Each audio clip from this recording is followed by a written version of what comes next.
আজ আমাদের বাড়িতে আসলো আমার কাছের মানুষেরা। সো হ্যালো ফ্রেন্ডস, আমি Sania, welcome to my mini blog. আর হ্যাঁ, আমাদের বাড়িতে এসেছিলো আমার শাশুড়ি মা আর আমার হাজব্যান্ড। আর এই প্রথম এমন হলো যে মা আর ওমর এসছে, কিন্তু আব্বা আসতে পারেনি।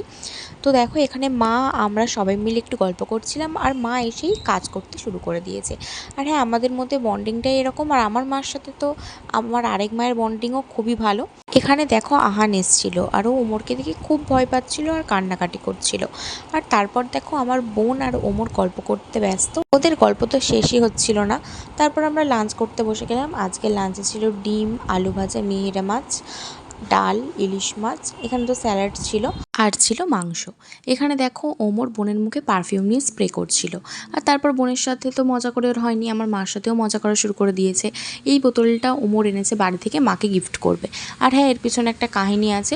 ওমর এই বোতলটা এনেছিল আখের রস কিনবে বলে, কিন্তু সারা রাস্তা ঘুরেও পায়নি, তাই বাধ্য হয়েই শুধু এই বোতলটাই গিফট করলো। খাওয়া দাওয়া আড্ডার শেষে আমি আর ওমর একটু ঘুরতে বেরিয়েছিলাম।